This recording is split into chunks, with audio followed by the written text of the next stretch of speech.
So, small group. Too many choices, I guess so. in the afternoon. So, but maybe you could tell a little bit what interests you in my subject, and then can I just play a little bit with that? Who wants to start? I was triggered by the word analyzing, and my problem is to. I'm working in a business of a very much complexity, and I'm looking to find a way in the red line, which I can tell, and I think analyzing stories, complex stories, is the way to find it. Okay, that makes sense, yes. Yeah, well, I think there were several words that caught my attention. I work in an NGO, and about a third of my job is dealing with a complex approach that we are implementing all over the world. It's called self-help group approach, where groups of women come together to start saving together and build businesses. And our problem is that if you meet these women, their stories are amazing. It's super impressive. But there are all these many tiny stories of change all around the world. And we in Germany are the ones who are trying, on the one side, to make sense of them, to monitor our programs, our process with the program, and how to implement it, how to work with it, how to manage with it. And on the other hand, to sell it, to find donors for it, to bring all these stories from all around the globe together to make sense of it, that makes sense from the management side and from the donor communication side. Okay, great. Yes, thanks. I was, for me, I had different workshops that I was interested in, and then I was building things in the morning, so I thought I could listen to it, like to be more like a consumer, to be fair, but also how to build stories that somehow tell complex things in an easy, conveying way. So that's something that I'm interested in. I'm dealing with topics that are, like, I guess we all do, like, that are very abstract. Yes. And so how to wrap it up in a story that makes it easy for people to understand what we're doing and why. Okay. I can do that. I didn't know your question. I didn't hear your question. What is the topic of interest which I can relate to, or which I can talk about to, or is it just in general interest? Yes, it's also relating to what I did this morning. I was expecting to hear more about storytelling, so I tried in this afternoon to select something that really relates to storytelling, and it's more like a general interest, because I also sometimes write for other people. I would like to hear more about this. Okay. I don't know if don't think my presentation is exactly on storytelling. It's more on story listening, of either a step before triggering stories from people, then listen to them and creating the building blocks to create a new story. That's more the process I'm following. Ralph, do you? Yeah, I was really looking forward to the workshop. So I was interested in this tool of the sense-making tool, how you do that to collect so many stories, and also like there's so much talk about complexity. And I think this is the one and only tool I've ever heard where people try to do something that develop something in the sphere of complexity. Yes. Complexity research. So I'm just curious how you do it, how it works, and what kind of results it is. Okay, no, great. Let me start then. So, we're mentioning we are dealing with all those abstract themes that are going around. I just select a couple which I'm dealing with, like self-organization in a large corporation. So what does it mean for people? How do you give it meaning, and how do people experience it? I don't know. In the Netherlands, we do a lot with diversity and inclusiveness, but these are very abstract concepts. And how do you make it concrete so that people also can see it in practice and experience what is in practice. And also I do a lot of, I think that 60-70% of my work is in developing countries. Working for a lot of NGOs who are dealing with complex environments and then have the question of, is this environment safe? Is it safe for the people? Is it safe for children? Is it safe for NGOs? I just started. This is in English, by the way. No problem. Okay. And the real question is, of course, how do we make sense of it so that we can act also according to it. So I've built my business around that 6 years ago. My background is I was a manager of innovation for a large energy company dealing with sustainable energy, which is also a very abstract concept. But we then talk about 10-15 years ago when it was very new, and I had to find out, what does it mean for our stakeholders. And I met a professor, Dave Snowden, who was teaching complexity theory and knowledge management, and he told me that if you really want to understand what's on people's mind, you have to collect their narratives, their day-to-day narratives. And he had developed a method in which he can collect on a very large scale with software technology narratives, and created a methodology so that we also can analyze these narratives and try to build understanding of what is going on.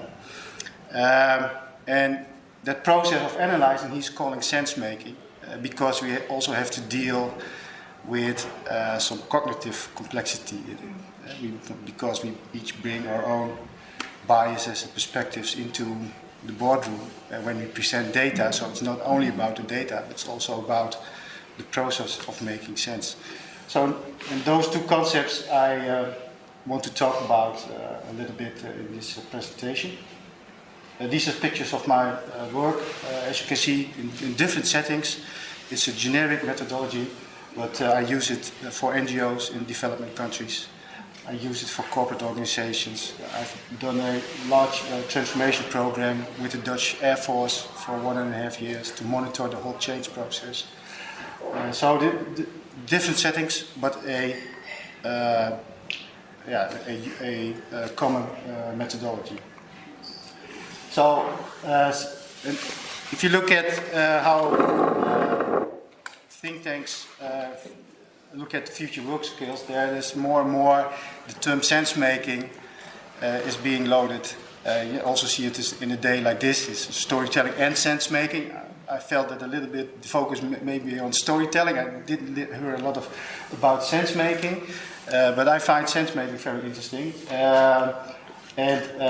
This is from the Institution for Strategic Futures in Silicon Valley. It's a think tank. And they had defined sense making as to find out what do we mean in the interactions we have. But I see it a little bit bigger. I also see other skills related to that. So like social intelligence, it's not only one person, but it's how we as a group view data and make meaning. And it also requires some novel thinking. And I will tell you a little bit about what I mean by that.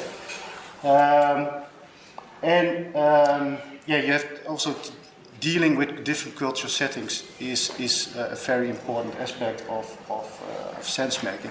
So it's not only about sense making; it's also about those related skills that I will address in this presentation. So. From this presentation, I will talk about a little bit where the methodology comes from, Like I said, it's founded in complexity theory, so I will have just a little quick introduction in that space. And then more on the practical side, how can you implement it? What's the approach like? I use a couple of phases, and I will talk about each of the phases. Narrative will be, of course, a central point in that, but I also have to define what we understand by a narrative, because as you find out today, it has many phases that people mean by a narrative. And of course, I want to talk about some work I've done with the methodology, but also maybe we can see how it relates to your business. I think we have enough time for that. And please, it's a presentation, but let's make it interactive. If you have questions, feel free to do that. So a little bit about my business. I've started it 6 years ago. I've seen two sides: working for corporates and working for NGOs and development organizations. Also a lot of public work, so I do a lot of work in the Netherlands for departments on all kinds of social issues. Like, for example, loneliness amongst elder people is a big topic. So how to address that, because in the Netherlands people, probably also here, are getting older and more lonely, and it causes all kinds of social side effects. And how do we deal with that? It's a question I'm concerning with youth care, so sustainability in cities, but also work for the World Bank. Did a project this year in Tanzania about the effects of climate change on local communities.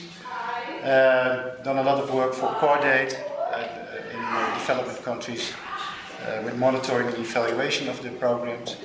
So the spectrum is very broad in application. But I'm always concerned with the methodology. That's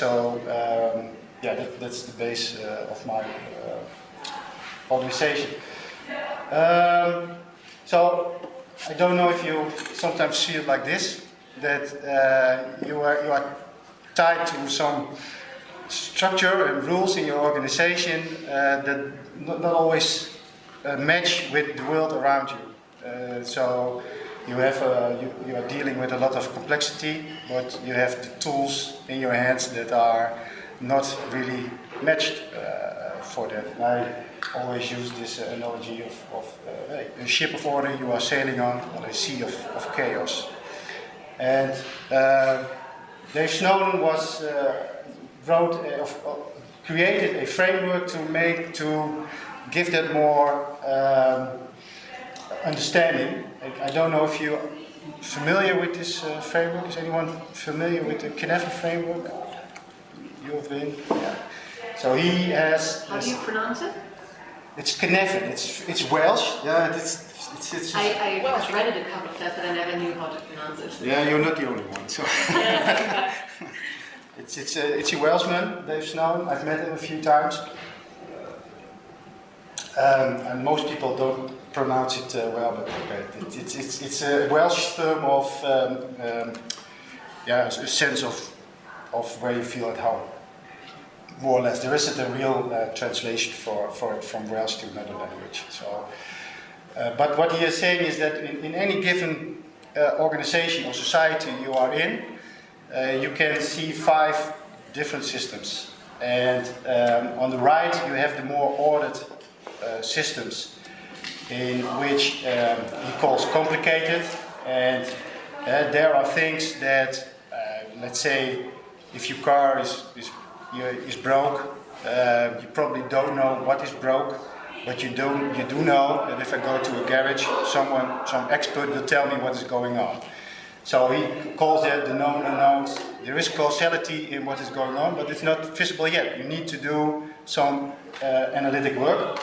And normally, good practice will help you quickly on the road again. And you see this in all kinds of organizations where people can complain, or there's something doesn't work. There is some expert who is finding out what is going on. So On the other hand, you have also obvious things, which you know what is going on. So these are more routine business. If I want to buy a product from your shop, you probably ask, okay, what kind of product is it, and whole procedure is going on. So this is more based on best practices. And these are all kind of ordered and structured tools and methods we use to make the organization run like it's running. But when we do innovation, or when we want to change our culture in our organization, we don't know exactly what we can expect. We have a lot of what he calls unknowns. If you look back, probably you can see some causality in things that are going on, but it's very difficult to copy a success into a new success. It's not guaranteed that it's also working. And that he calls the complex space. So where you have on the other hand a very ordered structure with ordered methods, and let's be honest, most of the tools and methods we know and use are all coming from an ordered perspective. And creating KPIs, creating milestones, and what he has seen is that we use a lot of those tools also in the complex environment. And that is not always working. Then you have a fourth domain, is chaotic.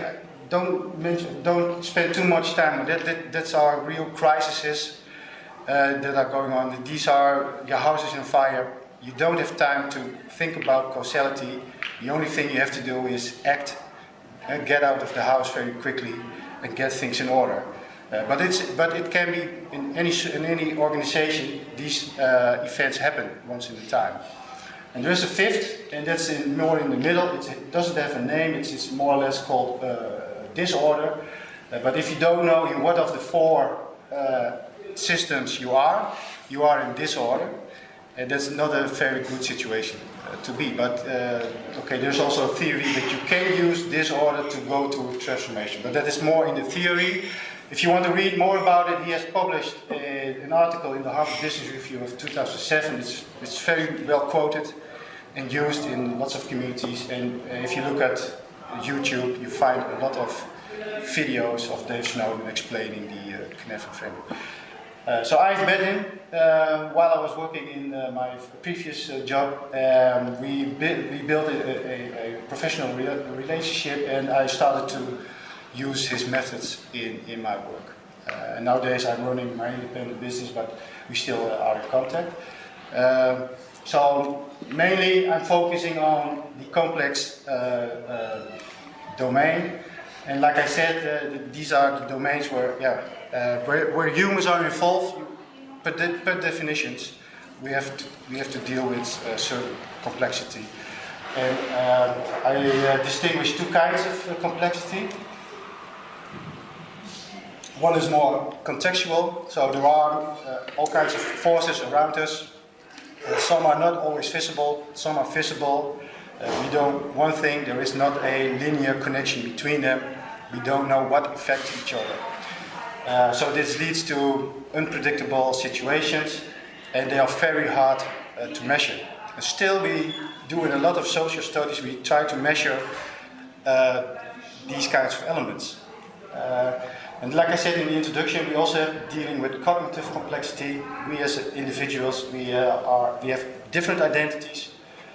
We are intelligent, we have intention, we run on intuition, and that per definition makes us also very unpredictable. Then we have fixed beliefs based on what we have done in the past. And the more expert we are in a certain domain, the less likely we're going to see new things. There's a famous study, there's also a book written about the invisible gorilla. Probably some of you know it, but this is our radiologists are looking through a lung scan, and projected on the right side is a gorilla 87 times bigger than a lung nodule, which they have to scan for tumors, etc., etc. And I think 70 or 75% of the radiologists don't see the gorilla, because they are so focused on looking for the small nodules. So this is a social study. It's repeated several times. Someone has written a book about it, The Invisible Gorilla. But it's saying also that when we look at data, we also always are looking at data, what we are hoping to see or hoping to confirm some things. So those are things we have to deal with. And if you compare that with how we now, what in common is, and very used methods, is we make sense by trying to understand humans by collecting a lot of statistics that are based on assumptions, that are based on opinions from people and expectations of people. We analyze it with experts, and that makes us very vulnerable. And seldom we see this as a result. We design something, but the user experience is very different. And I've seen that not only in design world, but also in the NGO world. You see a lot of programs, and it doesn't have the effect people hope for. That's also has to do with something. How much do we really understand what's going on? So this is mainly, for me, it was an eye-opener when I started with this. What I nowadays see is there is not only a need to how do you say that? Show what you have done to people. So your responsibility. I'm not coming up with the right word right now, but show to your donors your work. So you need to have some statistics and figures, but you also need some data to really reflect on what is going on. And those are two different processes. And we only often use one method to do the responsibility part.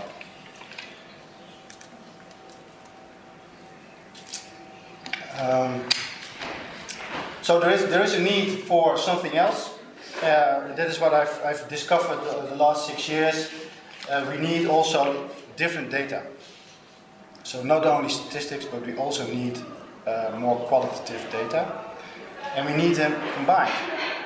So it's not one or the other, it's a combination of both.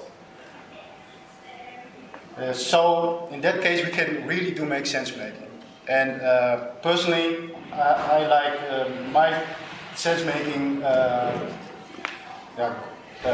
thought leader, that's the word I was looking for, is Gary Klein. He wrote several books on sense making. And his definition of sense making is the ability or attempt to make sense of an ambiguous situation. Also by looking at connections between people, places, and events. And this immediately tells you that you need different data and a different methodology. But narrative is a strong part in this whole idea.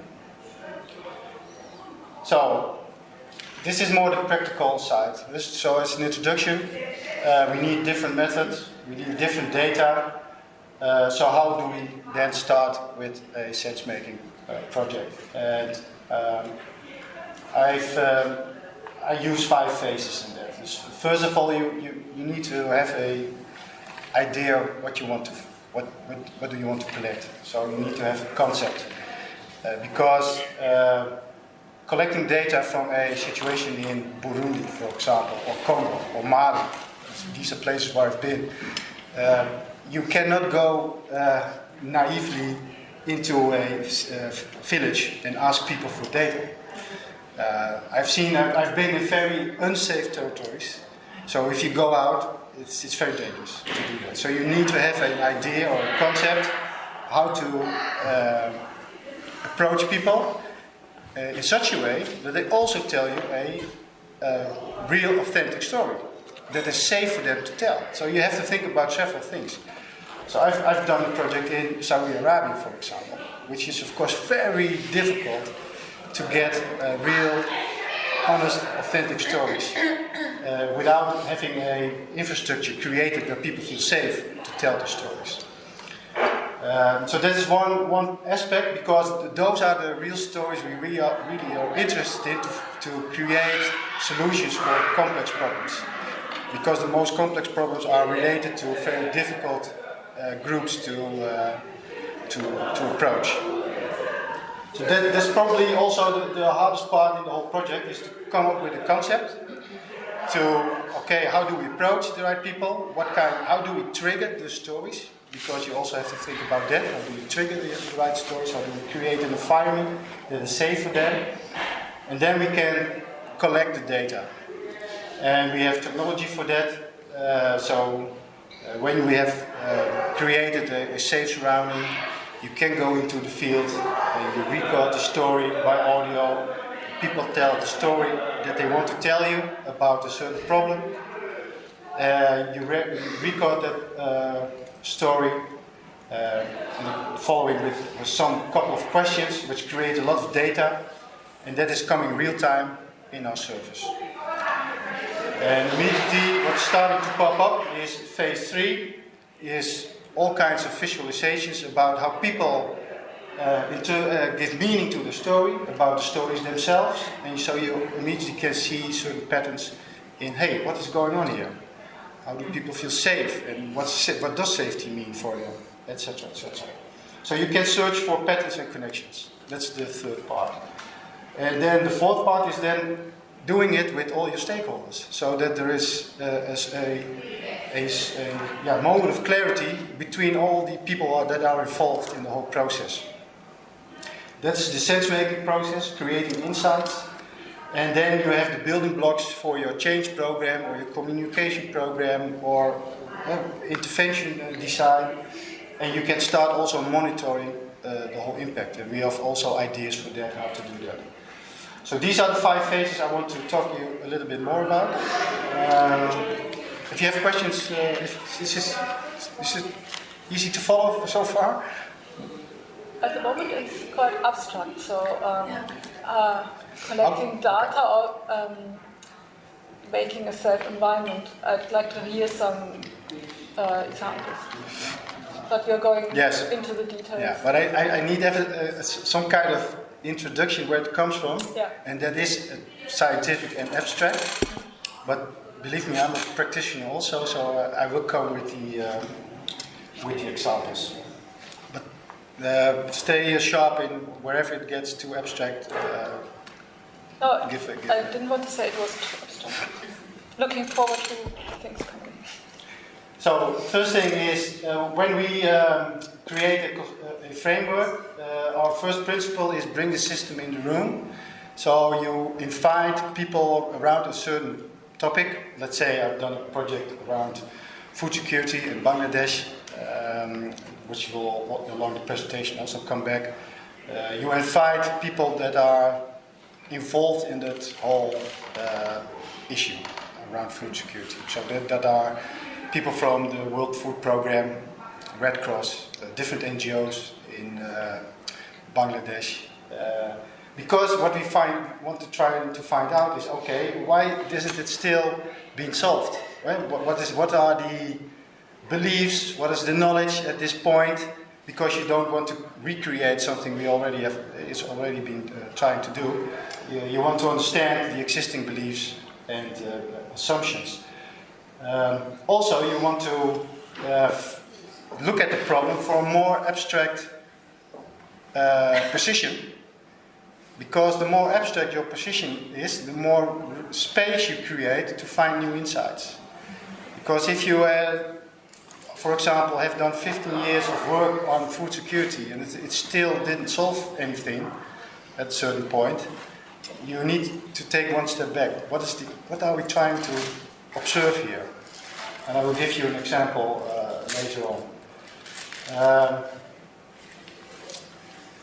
Also, when you deal with different actors, with different parties, you also need to find some common ground. Because it's very important for the analytical part, is that you all talk about the same problem in the same language. So when we we do a workshop for 10, 20 people. Normally these people haven't met before. So the whole process on the day is an intervention by itself sometimes. People exchange their experiences and different languages. So what we are trying to filter out of that is a common language and trying to understand what do we don't know yet, what we trying to find out, what do we want to ask and look for. So that's the basic to design a framework, a research framework. So may I ask a question? Or? Yes, sir. When you talk about a system, at this point, at least from what I got that you've been saying, the beneficiaries of those programs, the communities that the World Bank, yes. Red Cross, and so on are working with, they are not actually part of this step. Or they are part of the step. So for us, the system is everyone involved in the problem. Okay. So also a donor can be really involved in the whole process. Yeah, and that's exactly where I'm coming from, because when it comes to speaking a common language, I guess complexity gets enormous in this kind of setting when you even try to bring several, villages together or something who are all drawing the water from the same well or something like that. And coming to this level of abstracting concepts, that must be incredibly challenging. Sometimes you need multiple steps in that, multiple workshops. Okay. But at the end, it's really important to create a language everyone understands, and that can take some time. Okay. That can take some time. Sometimes it can go very quickly because there's the urgency is very high. Mm-hmm. But sometimes it takes more time to create a, like I said, common language, because it's key for the whole process afterwards. For us, it's as we don't, we are not really satisfied with the whole process, and there is no use in going into the field, collecting data, because everyone has different perspectives up front. And different stake in it. Right? So you want to have that as much up front. So it's not so the whole process is not only a tool; it's also a methodology dealing with all those levels of complexity. Okay. So and the tool is just one of the parts we use. And if you, in methodology-wise, how can I picture this? Is it are you trying to do this very participatory, or what kind of work are you doing with the groups? So the facilitation is very low from my end. Okay. So it's a very self-organizing process in which I let people also. So what we are trying to do is give a taste of the methodology by people in the room tell their experience, and other people in the room are interpreting that. Okay. And then they are creating language. So what they are doing, this is just practical. They write down on a post-it what they hear in the story, in their own language. And if you do this with 10 or 20 people, you create a lot of words. Yeah, sure. So one of the things then is you go in with the groups and you cluster those words into a network of themes. And you start talking about the themes. What do they mean to you? What do you know? What do you don't know? Describe what you want to know. So a new language is emerging, and everyone is understanding what is being said at the end of the day. So then I come in and make a report of it. So you capture that moment. But it's also giving us the words we want to use in our research project. So, like I said, finding common ground. And this always comes up in the end, in the evaluation of the day, is that if people don't understand each other, it's a reason to talk about it, why people don't understand each other, and a new language emerges. Okay. So this is what you see is actually what's happening. People are talking about themes, creating new words and languages. And again, at this point, no technology is involved in this whole process. So this is also you can do to just create some common ground in any certain situation without doing a research project, for example. And sometimes I do also this kind of workshop standalone. Yeah, I mean the environments you mentioned are some of them highly hierarchical. If I saw Arabia doing this kind of workshop, or even in Burundi, usually it will be the village heads or someone doing all the talking. Yes. And then to create this kind of and we have a group very setting. and our group process is in the live facilitation is that you watch the group process. So when someone is dominating a discussion, one of the techniques we use is change the groups. Okay. And see if the discourse is changing and holds when the groups are changing. And then you can see very surprising things happening. And so it's very interesting because I can talk about. Sorry, I didn't want to disrupt it. It's just it's fascinating. Could you still say something about framing the problem as a phenomenon? Is that related to kind of asset-based thinking that you shouldn't focus on a negative sort of perspective? Yeah, but it's better that I give an example right now, I guess. Okay, let me. This is part later in the story, but I will tell it right now. So one of the great examples of using abstraction is a problem for Lego. Lego is the kids play stuff, and in 2004 they were almost bankrupt.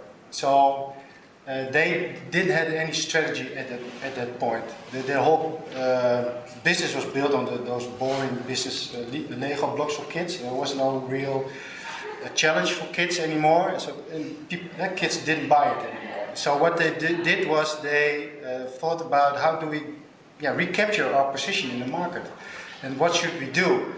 And instead of coming up with all kinds of new strategies, they say that we have to observe how kids are playing today first. So that's taking the problem on a very different level. So instead of how the real question is, business question is, how do we create more market share? They said no, we frame it as how are people playing, of how are kids playing today? Do you see the level of abstraction going on? It's a very different question you are framing. You're not framing how do we create market share. You're looking at how are kids playing today. So what they did is based on that, they hired ethnographers, so people who are observing kids. That's also a technique. And they went on playgrounds, they went at children at home and start observing what kids do in that time. And that was a whole new way of looking at your target groups. So that is an example of how you can go one step above the real problem, is looking at the phenomenon. So if I look at my experience, I've talked about Bangladesh. The problem in Bangladesh is that 25% of the population is structurally food insecure. So it's not doesn't eat nutritious enough. And that's a problem for 10, 15 years. How much work is being done, the rates are very stable. It's 25%. So when we came in, we thought, okay, we can frame our question like, how do we create more nutritious food? How do the percentages go up? But we wanted to find out what is the role of food in daily life. So that was our phenomenon. We wanted to find out what role does food play in the daily life of those 25% that is structurally unfed. So it's a different level. And what is basically the process to come from a problem focus to finding this angle of a phenomenon? First, by listening to all the experiences from the past. Mm-hmm. So you also look back from the past, what has been done to the situation that is at a certain point. And then you're coming up with new ideas about what is the red tape in all those experiences we have, and at what level do we have to address this question. So that more or less is an iterative process. Was this question asked from a perspective of a charity or from government? Government. Government. Yes, and yeah, and so different government organizations were struggling with that, and they wrote a tender to come up with new ideas to break through that whole process. So this is one step. This is the Lego story. So I can also tell you that from that ethnography study they did, so one of the things they discovered was that some kids were very proud on showing their sneakers, which are very worn out because they were skating all the time. But that was a trophy, and they didn't understand why those kids showed it as a trophy.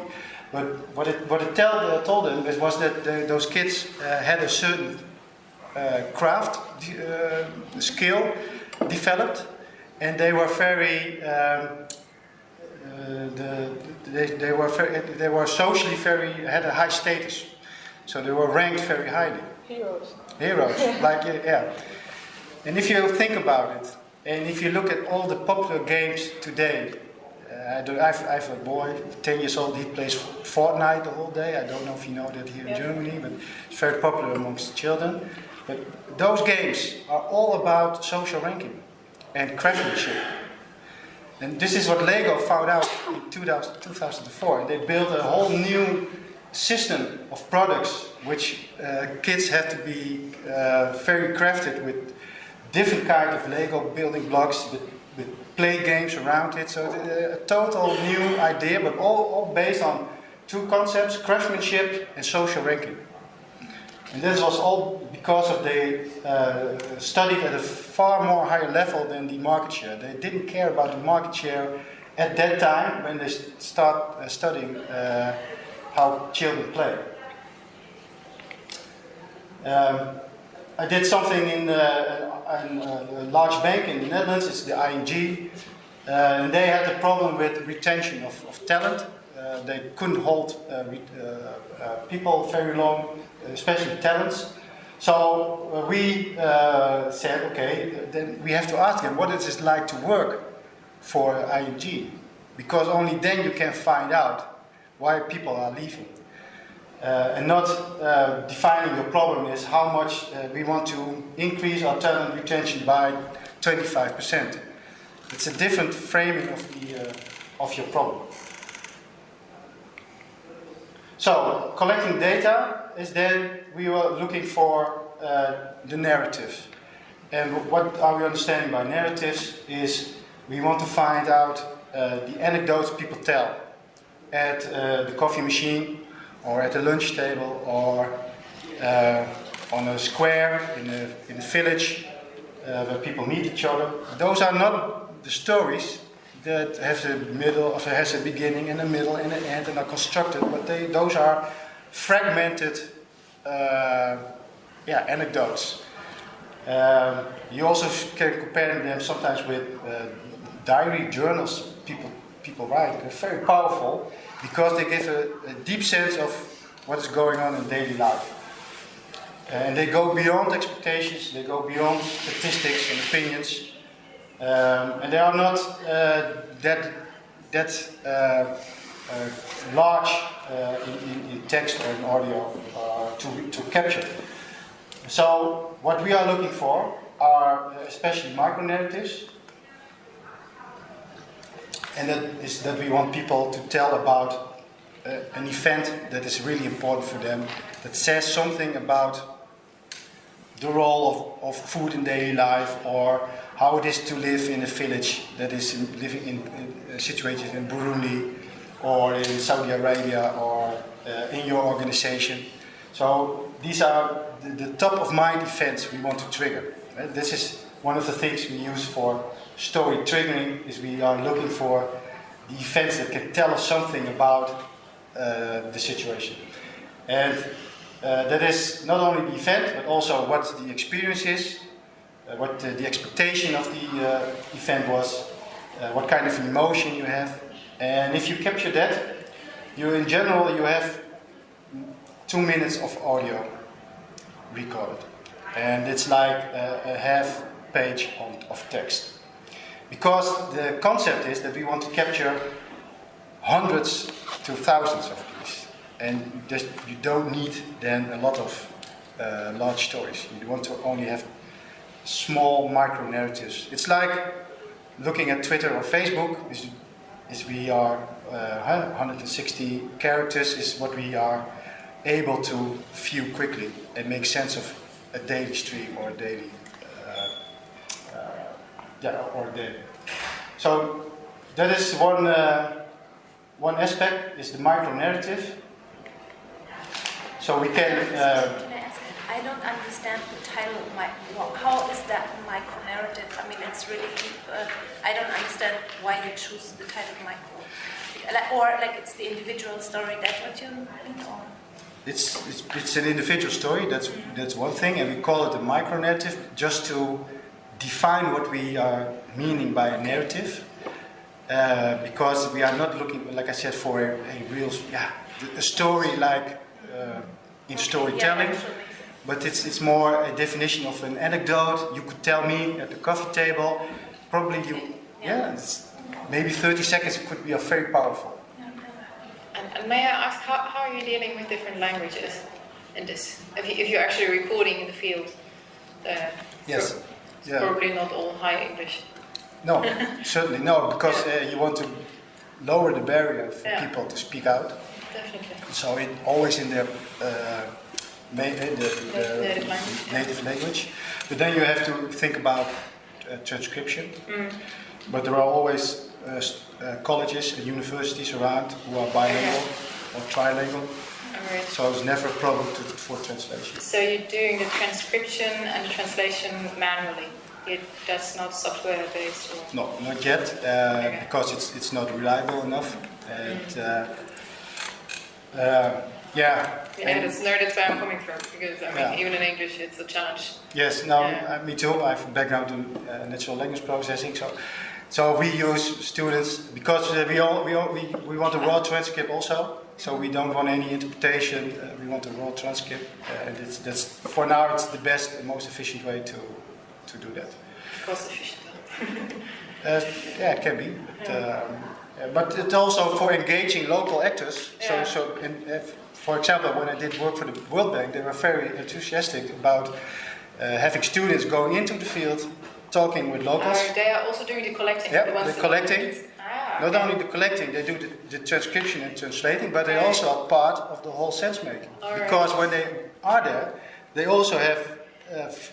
They notice things that are very important in the sense making. I know that's good to know that you don't think of this as bringing bias into the process, because I mean, as we said, this is an intervention in itself. Yeah. And if I would imagine we had people in the field doing the project work, they could assist in this, and not only send like the people from the film, for example. That's interesting. Yes.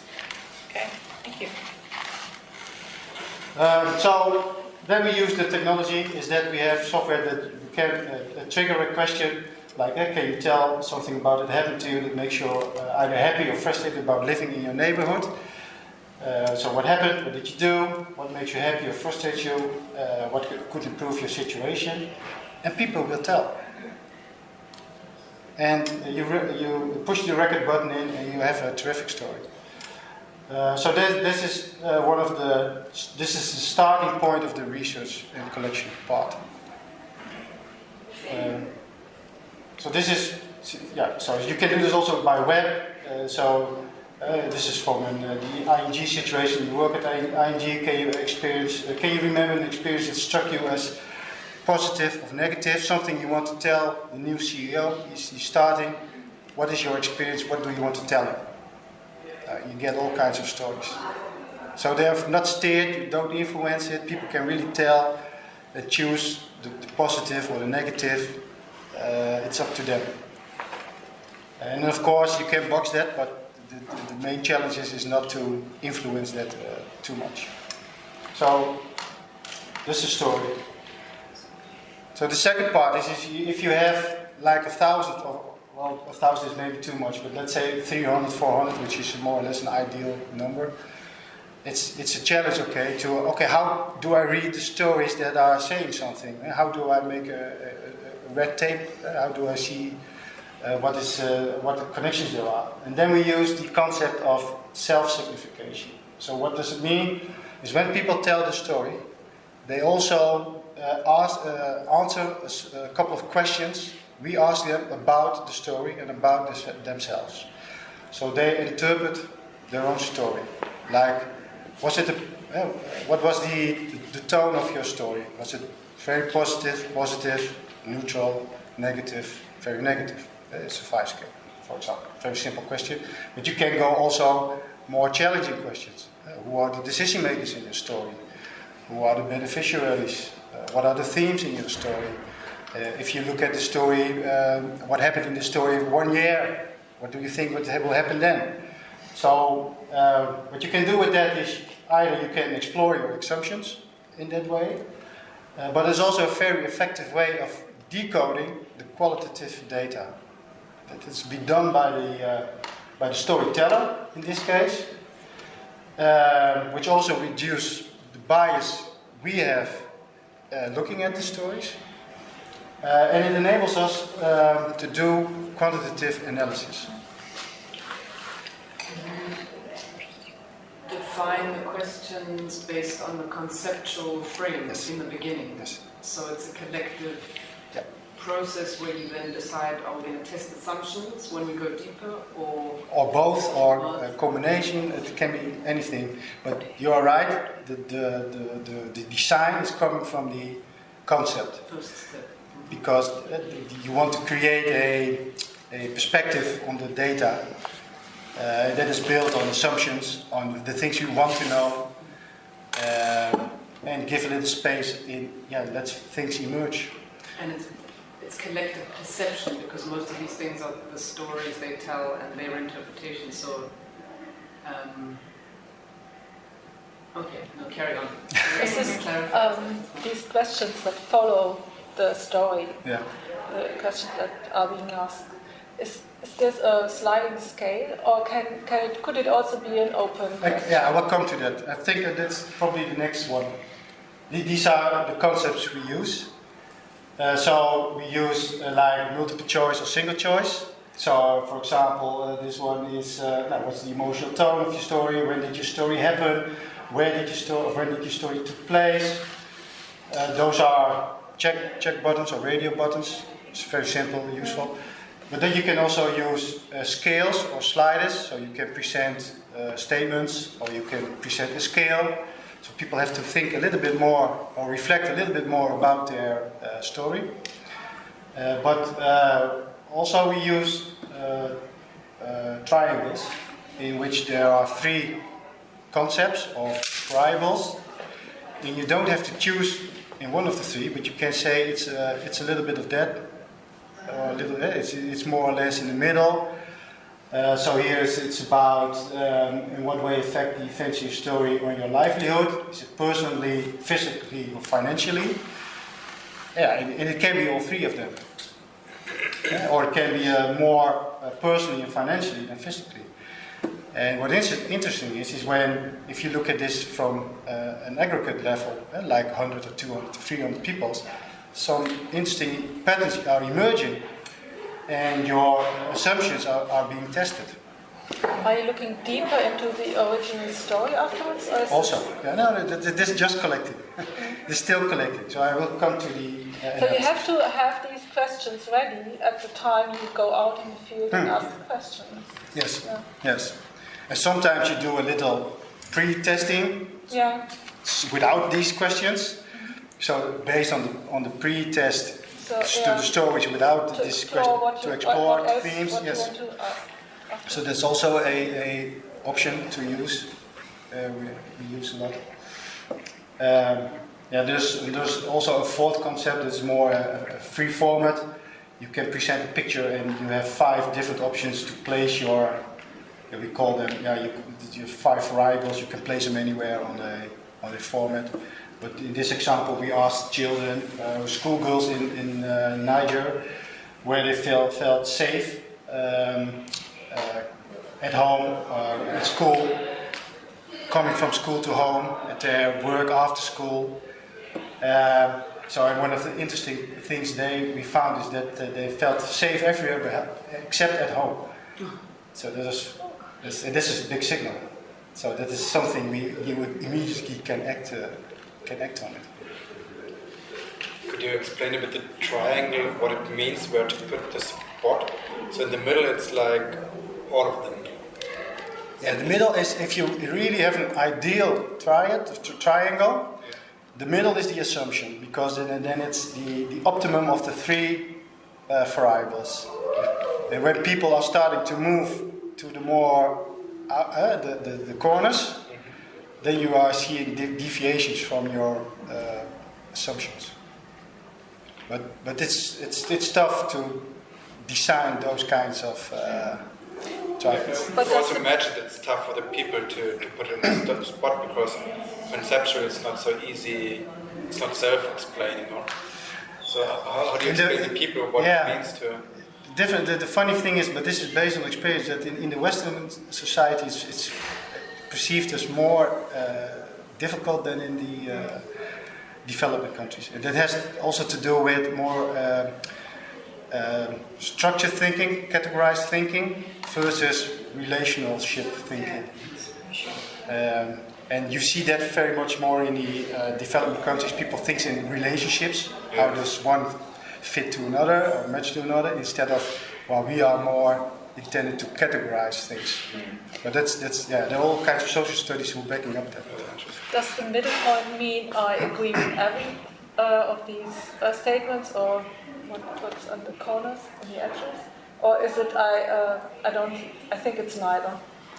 That can be both, but then you can if you want to check that, you have to cross analyze that with another question. So, for example, the positive or the negative tone. So you can see whether this is intended as negative or positive. So you can deal with different in different ways. You can explain it. But one of the things we try to do is build a little bit of ambiguity within it. So it can be also, because it also has to be interesting to read the stories behind it. And that's the next step. Is that once you let's say in your case, a lot of people are in the middle, and you want to find out is it now positive or negative meant. The only thing you can tell is by reading the stories that are behind it. And those stories also carry elements of positive and negative in it. So as you go in very deeply.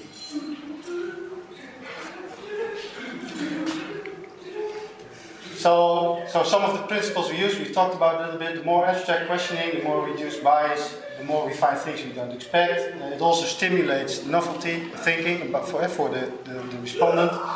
He has to really reflect on his question. It prevents gaming and gifting.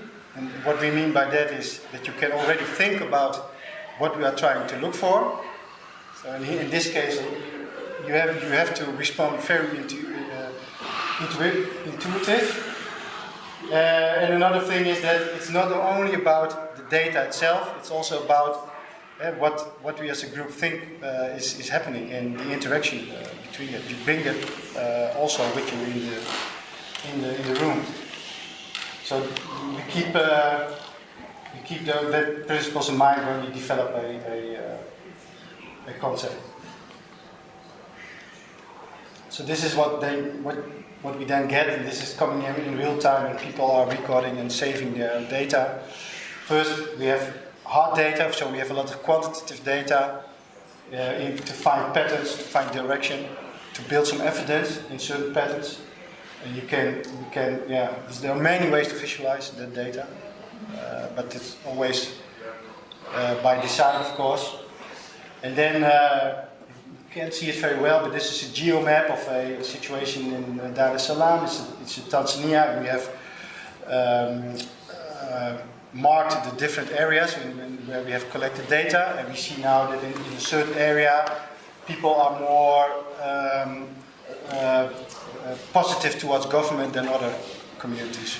So that's like a signal. what is that behind there, and what stories do people tell. So then we collect the narratives from that area, and we start making sense of that whole process. So you have the narrative, and this is a typical example of a narrative. Someone tells about what happened, about a robbery that happened. That is telling something about the environment they live in. This is the basis to make sense of it. But we also we can do that with a group of people to really discuss what do we see and what do we see together. But we also use technology with algorithms who are looking at the semantics in the stories, and then automatically create the themes and clusters that people are talking about.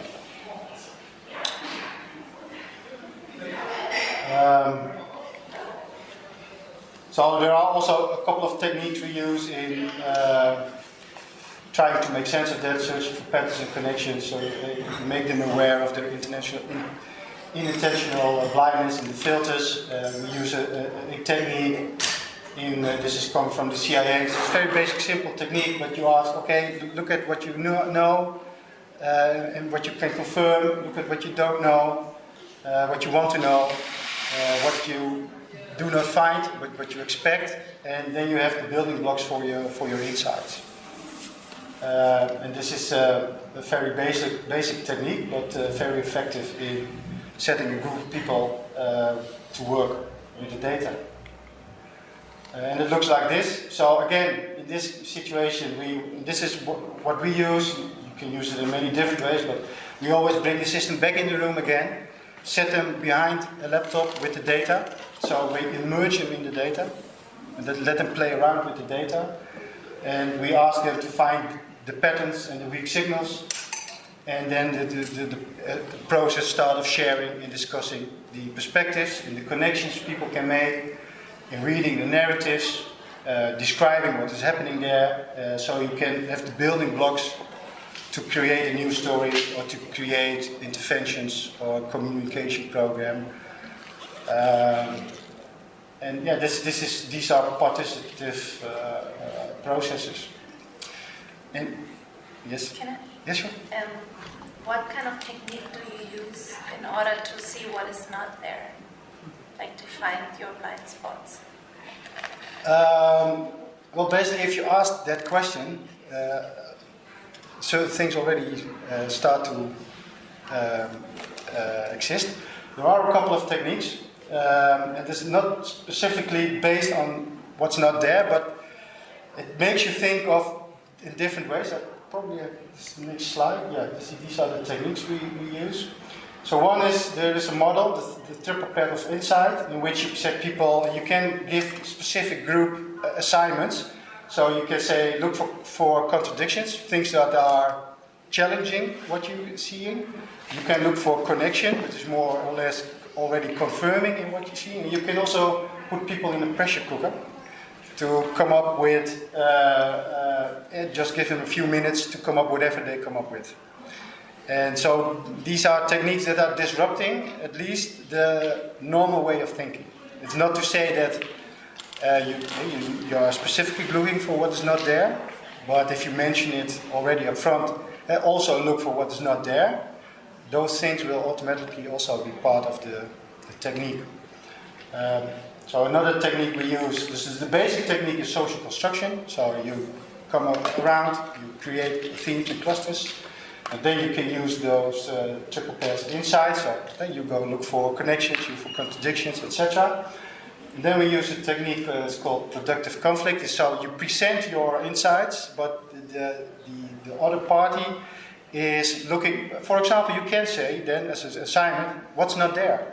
What is not there in the insights someone has built, or what is there? So it depends a little bit on the situation or the atmosphere in the room. But it's not brainstorming. It's the opposite of brainstorming. It's more like criticizing, but in a productive way. So what we do is we take out the personal element of criticizing. That's why you see that woman over there faced against the others, because it's not about her, but at her insides, about her insides. And so it's meant to help you build your insight. So and that's we use that a lot. It's very energetic to do that. And so one of the other techniques we use is creating archetypes from the narrative. So you look for elements of personalities of the narratives, but then you are discussing the positives and negatives about the personality. So you create an extra layer, and those have some more abstraction. They become more like archetypes, and then you can do anything without it, because you have a description of those archetypes, and you can make pictures of them. We use them, for example, in plays, so people act with the archetypes, just to create some awareness of insight. So you can do many different things without it. Again, it's all methodology. The technology is more or less in the collection and visualization of the. I'm missing a link from the collection and the work with the data to this part of the technique. So yeah, the data is now looked through, and you have got these tables, and the raw data is not presented to these people. Exactly. You are one step from the original data in this process. Okay, there's some in between. Someone like the students you showed us have done the work with the data, and now these data are coming back to the villages? No. It can be. Sometimes yes. Yes.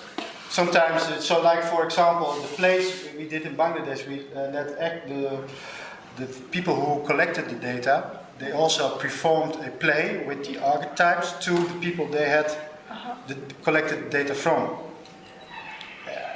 So as a sort of one entertainment, but also to create awareness. Because one of the things we discovered in Bangladesh was if you look at the food issue, the leading thought was that if you let poor people earn more money and you inform them well over nutritious food, that they are also going to feed themselves better. That's the whole concept. So create business opportunities, and that isn't working because the figures are very stable. So what we found out by looking at what is the role of food in daily life was that a lot of the stories women told us was that if there is more money earned in our family, it's my husband who is going with the money to drink, gamble, or even not coming back. And if he's coming back, he brings back a extra bag of rice instead of the vegetables you told us we need. So that was a total different idea than let people earn more money. So the whole intervention program was built on creating business opportunities for small farmers, smallholders, etc. Instead, they said we had to do more about the gender equality in Bangladeshi life, looking at household dynamics, involving the man far more in our programs, because all interventions were more or less focused on women. And that was a major breakthrough, because it was also done with all the stakeholders there in the room, who at the end said we want a different concept. And it's based on household dynamics instead of creating business opportunities. So that's the end of the whole process, but it certainly was a very successful intervention, because you see that the effects were also there. Evolving the men far more and doing more with their responsibility, their role as a husband and father, etc., worked out. And We have copied the whole methodology, just not only how we research it, but also the whole approach to a project in Benin, which I did in the beginning of this year. And that has more or less the same approach. So this is the whole story of Bangladesh. So we spent 4 days in Bangladesh, 2 days on analyzing and making sense of the data, and 2 days on thinking about a new concept and a new narrative. So these are some of the statistics which helped us in the direction of the household dynamics, and then reading the stories and looking at the pictures, because it's not only, I forgot to mention it, it's not only text and audio we collect, we also collect a photo at that point. So you really can give it a face also. Just out of curiosity, what were the main elements of the stories that the men were telling in this scenario? Because I see 50% were male stories. Yes. Well, to be honest, I've been focusing a lot on the women's stories because those were the most stand out a lot. I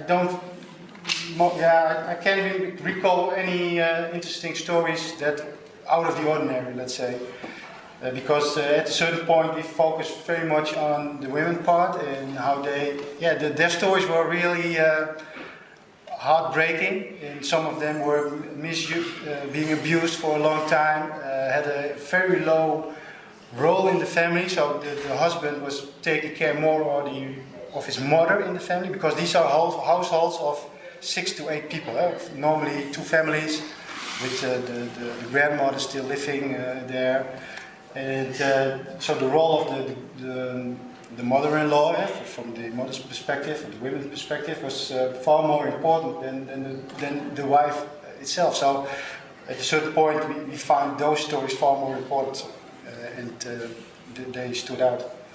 I can't recall any real interesting patterns from the men's stories, I have to say. But I've done from that time more than 50 projects.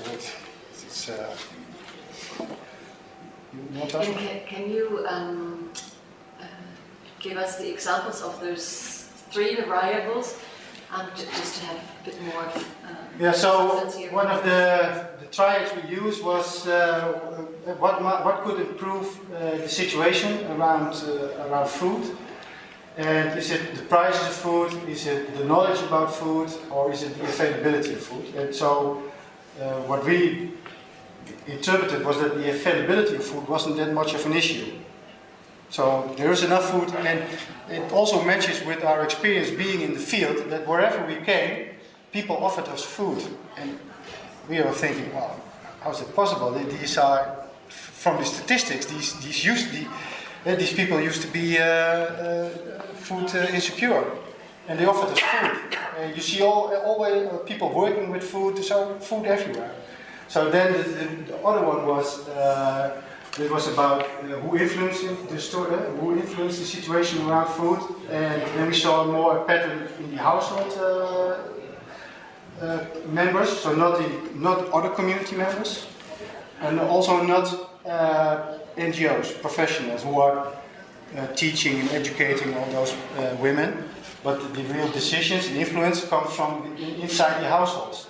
So that, and then with the decision maker as a husband, as the most important decision making, we asked, that was a pattern, we said, okay, we want to find out what's going on, and then we started to read the stories and came up with all those new insights. So this is what I've done in Bangladesh as an example. This is one more from the organizational development. I've been around with our Dutch Air Force, which had a transformation program in how do we stay as an Air Force relevant, because in the Netherlands we are a very small defense organization with a couple of F-16s. We rely heavily on European defense and the NATO. So should we have an Air Force? That was one of the questions from politics. Should we still have an Air Force? So Air Force said, how do we stay relevant? And then when they looked at the people, say, yeah, we need to be more agile. We need to have more self-organization. How do we acquire new skills? And we framed it as, okay, they want to grow to a certain change. So from a self-organization perspective, how do we manage our own change? That was the whole process we followed. So we had, on one side, we had leadership who was giving direction, but the staff was responsible for their own change. So leadership gave the sense of urgency, why was it important, and the staff got the room and the space to create their own change. And what they did was they weekly reported the progress on their change. And we asked, what kind of a experience do you want to share with us that is either saying, hey, this is the way forward, or no, this is a way going back in time.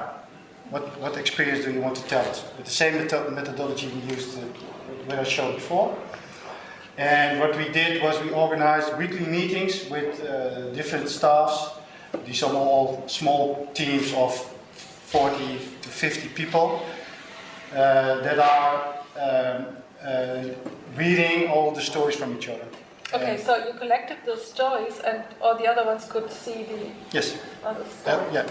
Yeah. So they will probably knew who wrote the other Yes. story. Yes.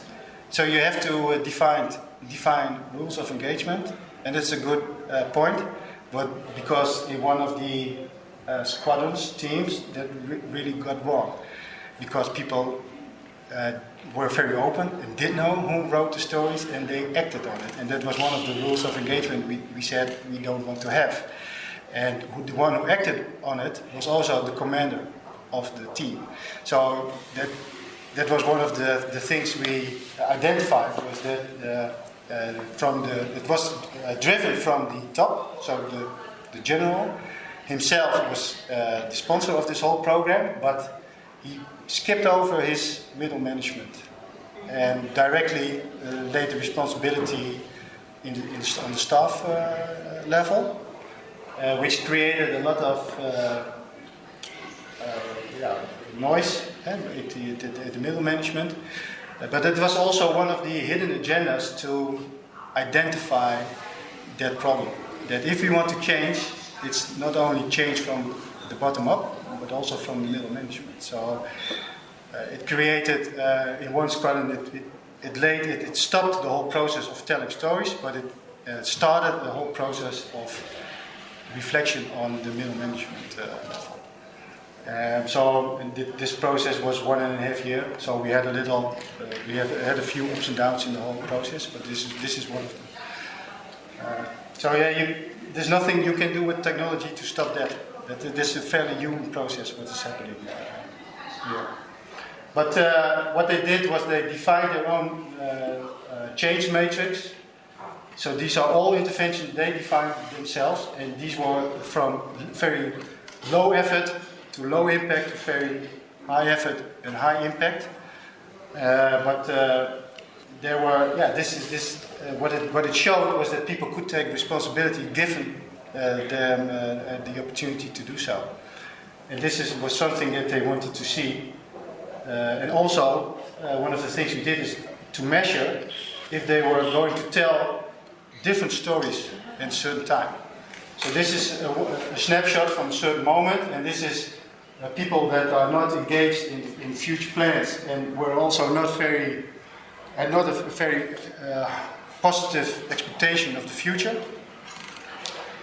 You see that in the left bottom corner, and people in the right upper corner are engaged more and are very positive. So what you want to see at a certain time is people more in the top right corner than in the lower.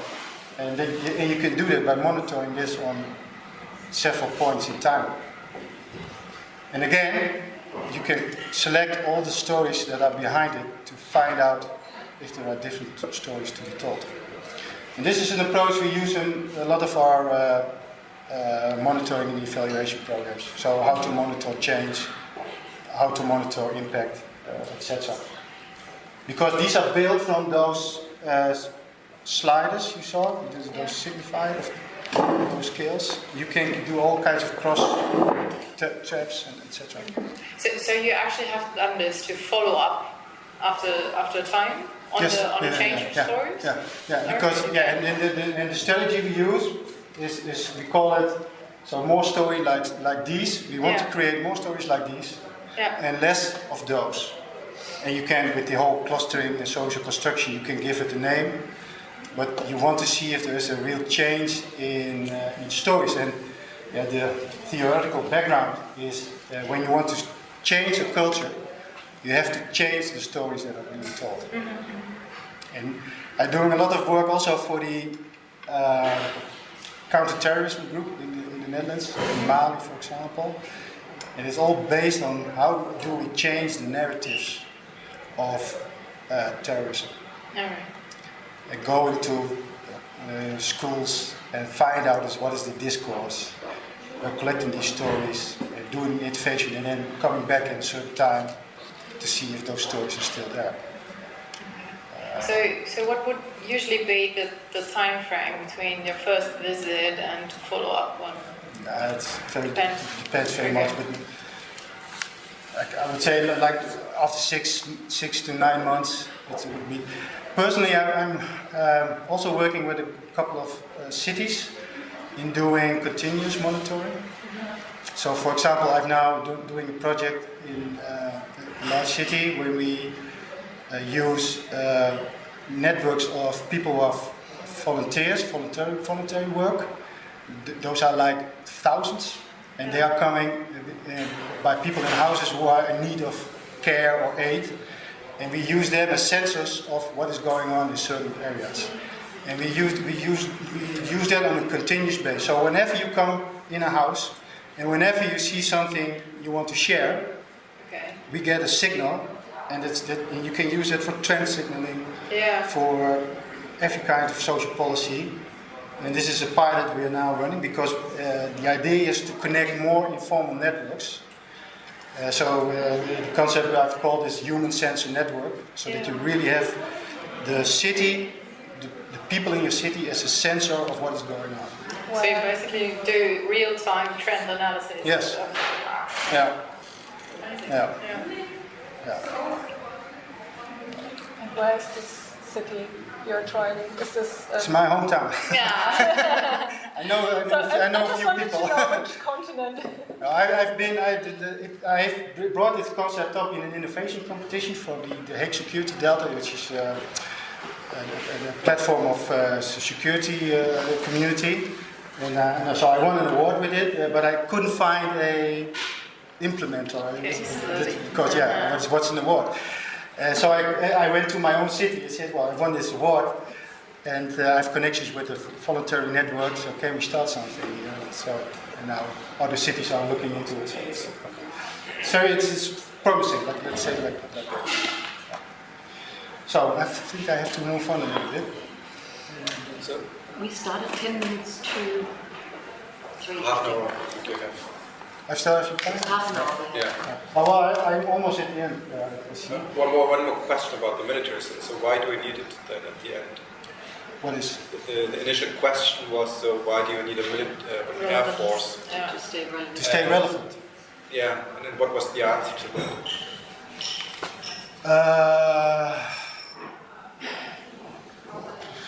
I have to get back to it. Sorry, again. The question was staying relevant was the whole issue. Yeah. Yes, and what we looked at is how do we, the question behind that was how do we acquire skills like self-organization, agility, but even what does it mean? And what we found out is what people expect of self-organization is, for example, that they could change simple traditions by themselves, which were fixed for many, many years. That they had the ability to change a very fixed tradition. I will give you an example. Every meeting in the military starts with in a group meeting. When they don't come together that much, but when they come together, it's standard, it's tradition that they have cake and coffee. It's very basic. But nobody dared to challenge that tradition. And what we said, we are self-organized. We can do. The general said those teams can change anything they want. So the first thing they changed was this tradition. So they had brought in a tray with Snickers and Mars, etc., etc. And it looks, nobody, you can say, well, it's minor, but it got word out that someone has changed a more than 25-year-old tradition in the military. And that was the first real concrete example of self-organization. So and build on that, people started to change procedures, to change methods, to change the recruitment process, to change the infrastructure of internet, because they have very poor internet access. Well, these are highly advanced military environments, and some have the most advanced, but some logistical parts are using Wi-Fi 1.0, for example. So in that we were all real small changes that were developed, and yeah, that's at least it says something about self-organization. It says something about the change capability of the people, and it is one of the building blocks of saying to politics, well, we can change, because we have shown in certain aspects that we can change. So staying relevant was a far bigger discussion. It also has to do with technology, buying the new F-45s, for example, instead of the F-16. So this is but it was more, the sentiment was not that good. When we started, the image of the Air Force was one of a, how do you say that? Obsolete, old, tired. Old people, young people won't join the Air Force. So those are things, they had to create a new atmosphere. We were not able to stay there to say, did we really help staying relevant? It wasn't a real question in the first place, of course, because they would exist forever. I thought you were developing a new narrative for, which is, okay, the military is, the Air Force is still relevant because of that and that. But well, we never came to that, but we had the building block. Yeah, like in Bangladesh, we could create a real new narrative because we were also actually present there. Let's say one of the things, and this is happening in a lot of projects, this has always been driven by a few people who are very enthusiastic about the method. So what you see, if they are moving to another place, the whole method stops. So in this case, the general got retired, our sponsors got promoted, so the one who followed up said, I believe more in lean. So it was the whole follow-up was we weren't involved at a certain point, but for what we have done, it was good enough. Yeah. So the initial change of level was from the question, or the challenge was staying relevant, and you figured out you can only stay relevant if you are able to change yourself or to manage your change. Yeah, well, they figured out. Yeah. Because they said, we need to have another culture which is based on self-organization and identity. And we said, we said, well, maybe it's not true, because we don't know what people think about self-organization, and let's at least see what people understand by self-organization. What does it mean? So, what we also did here was challenging the assumptions that were behind the strategic point.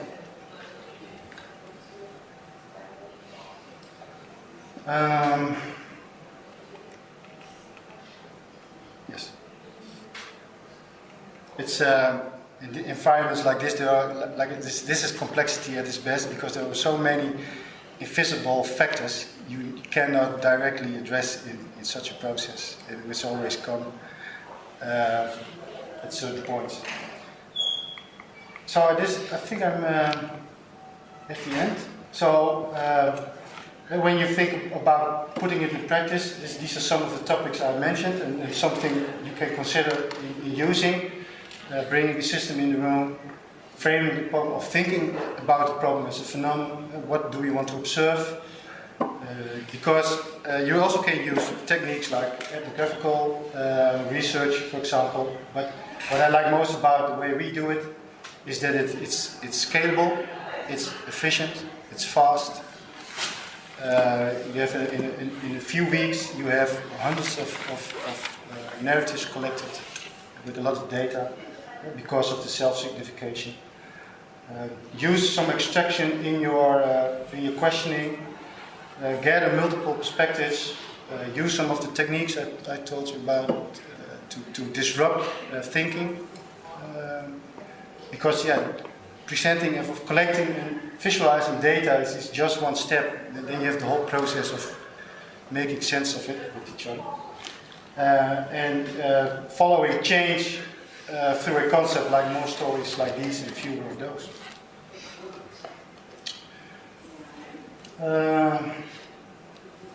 Could you still say something about the level of abstraction? I remember you had it earlier on one of your slides that it creates, I don't know, more creative thinking or but we didn't really go into discussion. Can you say a few more things about that? The meaning of creating, of rather getting to an abstract level. Well, by using these kind of techniques, like having a scale without real scale defined, without a real scale defined, so you have without numbers in between. Without numbers in between makes that you have to respond very intuitive on a certain scale, which is a level of ambiguity, because you as an interpreter have to define what the scale is. And that brings up an interesting dialogue about how people view their situation or story. So that's a typical form of abstraction you use to create a discussion. Not going on to fixed numbers like, well, we see that 10% is scoring a 0.2 on this scale. I can't do that because behind that scale there is of course a scale, but I keep that. I never have to use it because if the patterns are really clear, it doesn't matter is it 0.2 or 0.3 or 0.4. It's about what is going on. So that is the level of abstraction you can create. No, the same goes with the triads. Having, like you said, is it in the middle, positive or negative? It's a level of abstraction you create, and not saying, well, it's per definition negative or it's per definition positive.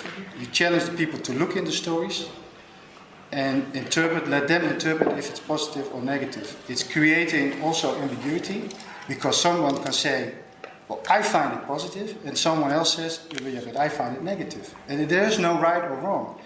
In a complex situation, there is no linearity. So you take whatever is coming up, as long as it is not fairy tales, but based on a lot of stories, you can have some plausibility in the data.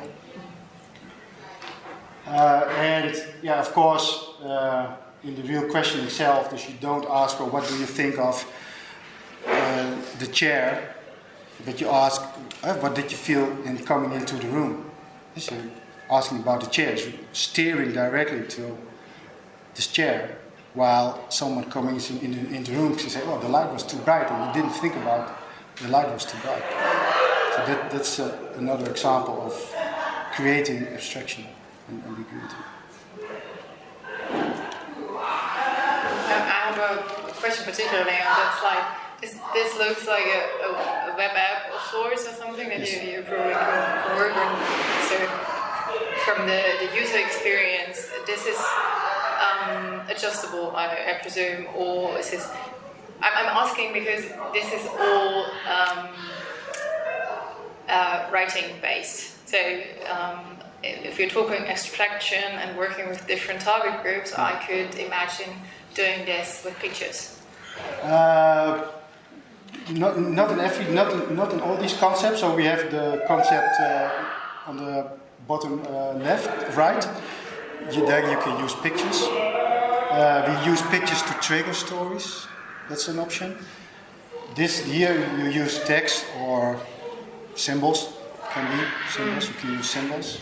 Yeah, I'm thinking because we work with a lot of either children or illiterate target groups, and if someone is sitting side by side with me trying to interpret, and I'm supposed to be self-interpreting, and I can't read what it says, someone is doing the sliding for me, I would feel my story is taking away a bit from me. We also sometimes, but this is a rare occasion that we use that with illiterate people, that you use a sheet behind that so people can explain. But most cases people are able to work with this. Okay.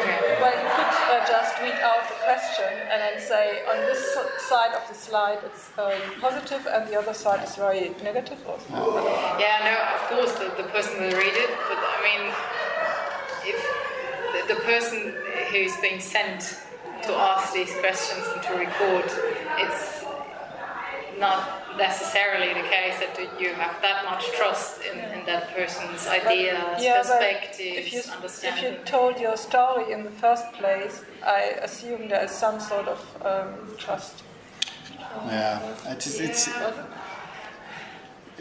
And that's true because the whole concept is based on the story and focusing with the questions. You want to focus on the story. So in the story, there's a little room, almost no room to come up with one because you want to trigger something that really has happened. So in the whole process, this is quite following that space. Yeah, and I'm guessing a micro narrative of that sort is leaving open less leeway for this kind of... What we see is that the response, if you compare the response with traditional surveys, our response is very high. We have the non-response on this kind of... You can say it's a kind of survey. We don't like to call it like that. But if you want to compare it in the response rates, because this is far more engaging. Yeah. Because the thing people really like is telling you what's on their mind. So again and again I see how much energy that makes use. And then this whole process is following that whole idea. And we try to make it a little bit intuitive, game-like, but it's not. But having your finger scaled over an iPad or an Android, Samsung or whatever, it gives you not the feeling and you have to checkbox a survey of 200 questions because we only do 20 questions or something.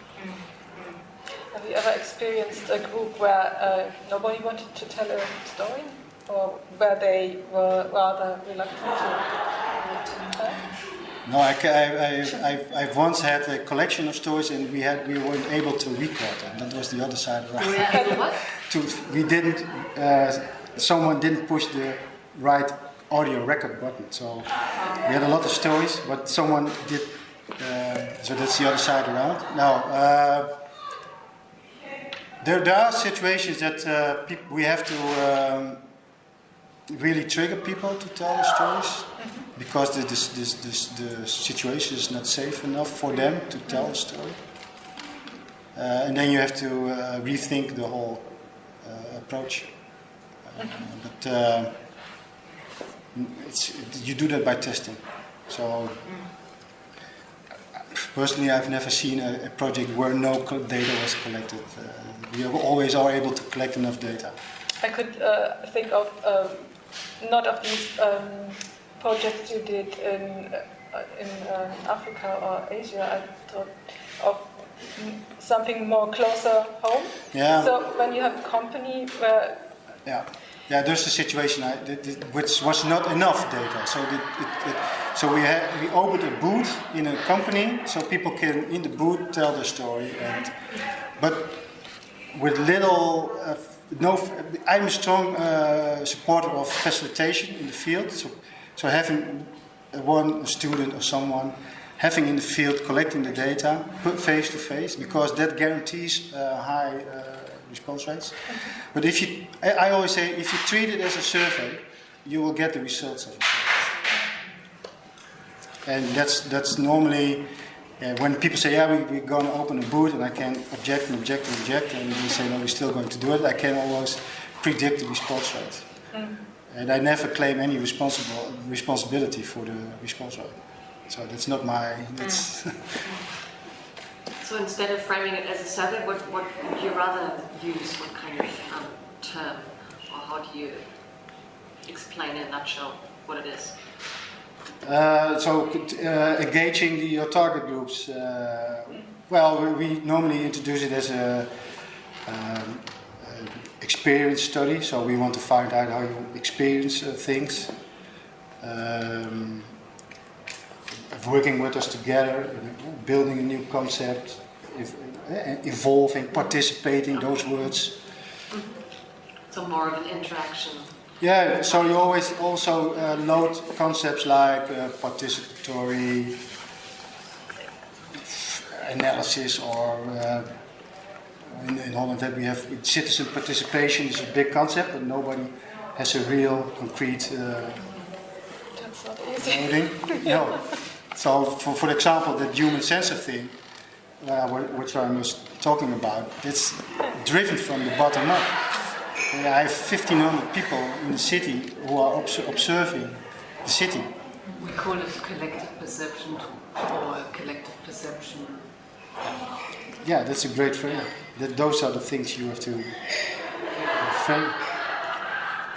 So we also use it, and definitely it's useful because it's real time, and you can track whether your interventions are actually leading to collective perception change, which is what it is in a sense.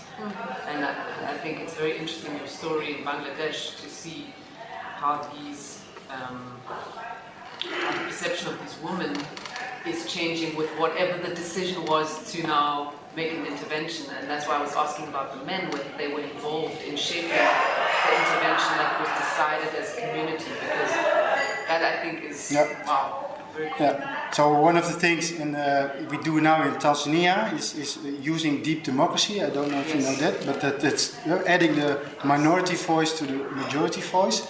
So what we have collected there is particularly focusing on the minority voice and bringing that into a new narrative. And so you see that the status quo between government and local citizenships is breakthrough, because people really think, hey, we have a voice and they are listening to us. So one of the things we did was letting people from the people we interviewed telling their stories in real time, in reality, so face to face to a group of local government and World Bank people, and that broke the ice in the conflict the locals had with the government. And that's a process we are now monitoring also. So that there are we really focusing on the minority voices to the majority stream. And this is something also we can do with diversity and inclusiveness and all those kind of issues. So I somehow didn't get how you approached people in Bangladesh. Did you also just approach them in the street and ask stories, or was it? No, it was a real selection process. So because we want some statistical significance in the data, so we did a real sample procedure. So selecting several villages that are representative for the north and the south, selecting communities, selecting streets, selecting houses was all done by a certain protocol. And if you work in companies, do they also sometimes have the software on the iPhone? Yes. Somewhere? So for the military, they had on the iPhone. So whenever they had a minute, they could pick up the iPhone and tell a story, or they used an iPhone. So in some website, you can also do the booth thing, but okay, then you have to the responses. But normally it's a sort of hybrid situation you want to create, so that you use every opportunity, a moment So I work together with Dave Snow. He has done a project in Mexico on the drugs cartel and the safety amongst people. And he had opened a booth in the church. And there's one place you can really tell your story. It's in the church, because even the drugs lords and people don't come in those. So it's a Catholic country. Which kind of religion is it? It's kind of church. Christian. Catholic. Yeah. So he has also done a lot of work with the FARC movement in Colombia. And so he knows a lot of those. He can tell you more of those really. He's been in Syria. So. You just mentioned numbers. I was wondering, in order to actually make sense of the data,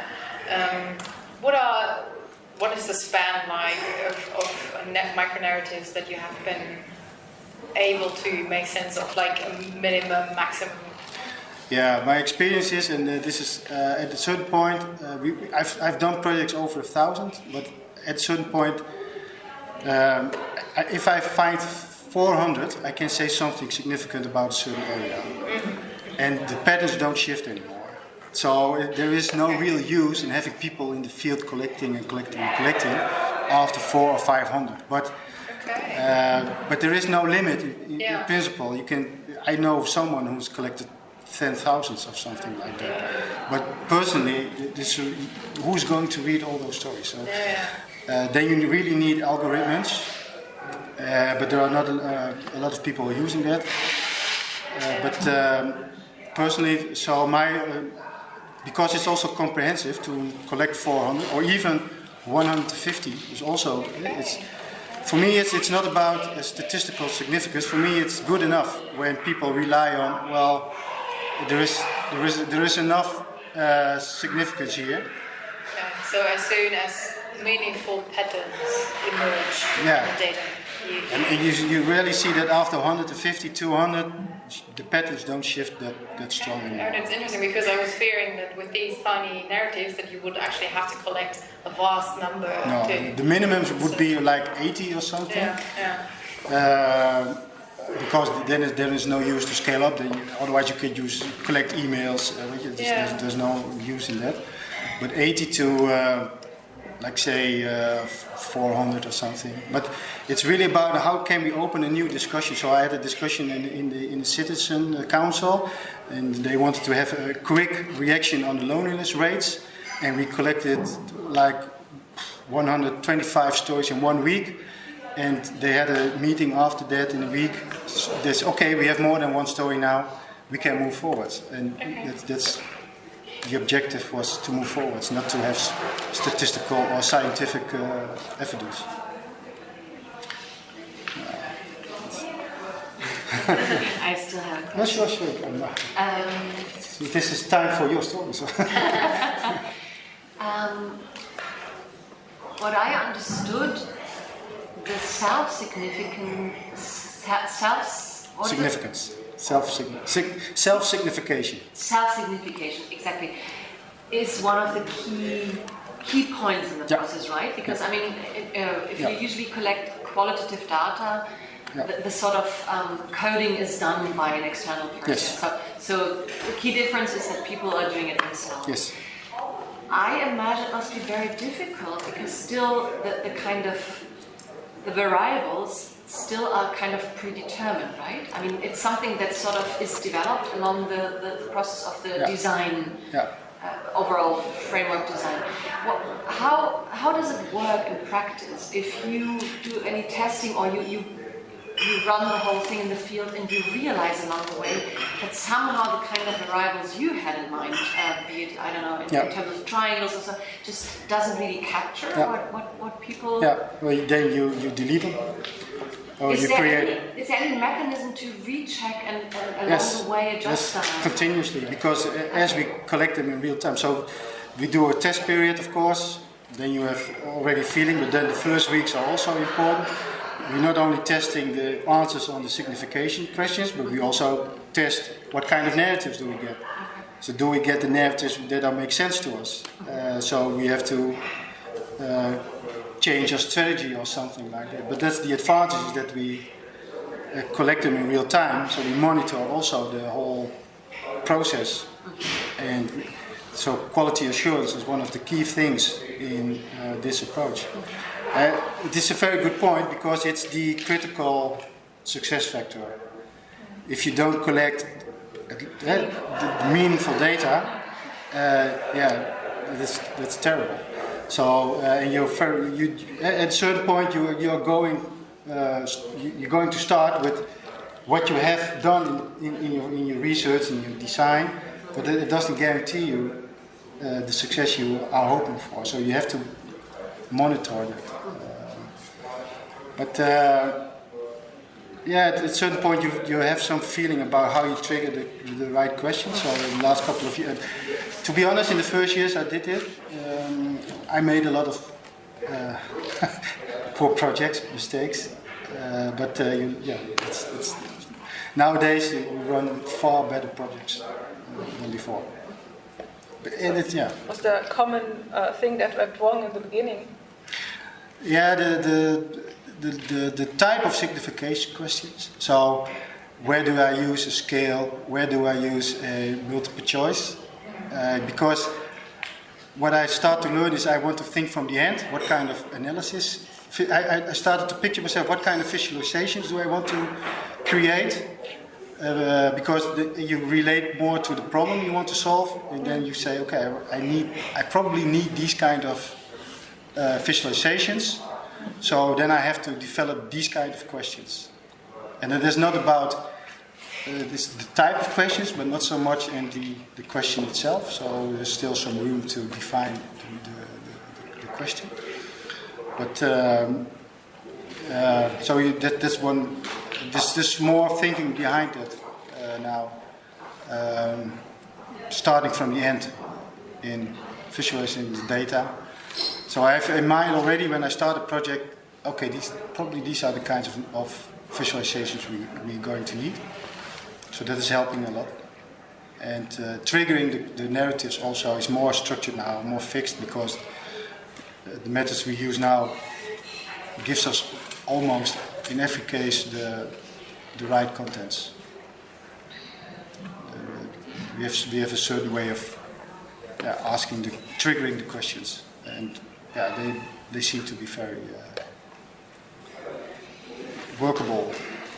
How often have you found that in the stage where you get the team, the people involved, the stakeholders to immerse themselves in the data again, that you've had to do another iteration because maybe the hypothesis that you were going to validate or the assumption wasn't really that assumption? Yes. And the people are saying, well, now actually it was something else. Or Funny, that's happening a lot of in the design phase. okay, so there are already a couple of iterations in the design phase. Yeah, because but then once you've collected the data, you want to. Yeah, that starts all over again, and then sometimes it leads to shifting paradigms. But to be honest, that's always what we are looking for, is to create some paradigm shift.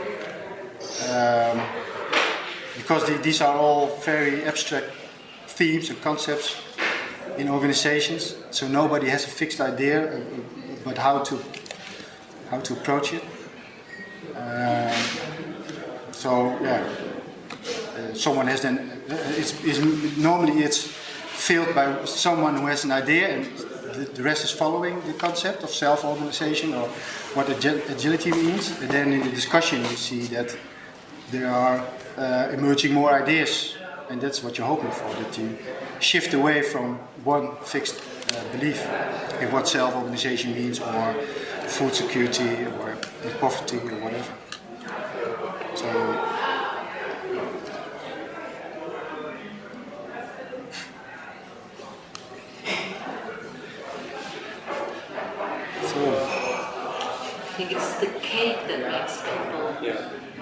walk over there and become noisy now. So we have recorded the session, so you might be able to, if it worked, I don't know, you might be able to revisit it at our website, unless you now tell me that you don't want, that you have said something and don't want to be put on the website. There won't be filming, it's only, so it should be okay. Okay, well, thanks for your attention. Thank you. Thank you. Okay, thank you.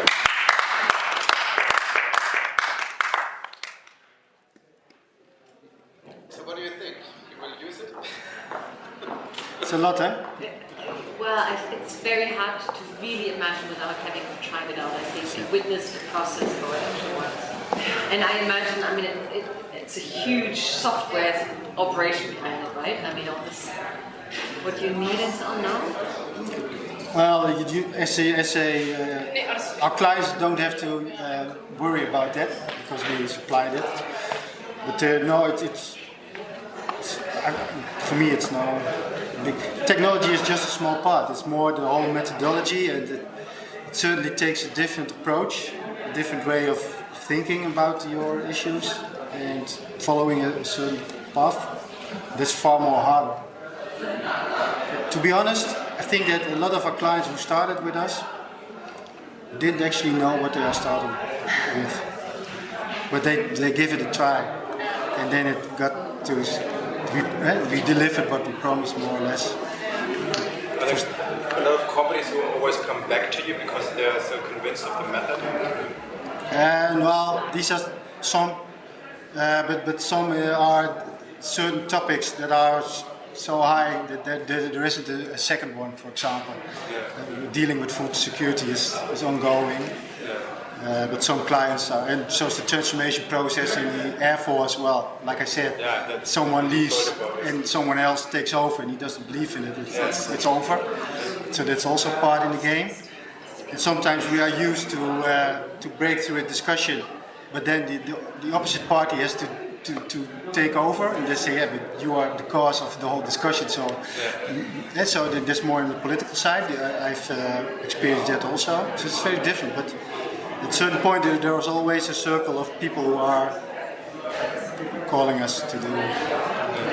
So until this point, we didn't need too much marketing for doing this. But it is also because we don't, personally I find it very interesting to work on those social themes. Because you can bring so much extras. You can read them in the paper, for example, and have an influence on it. And it looks like the solutions are there, you just don't know. Yeah. Because you don't listen.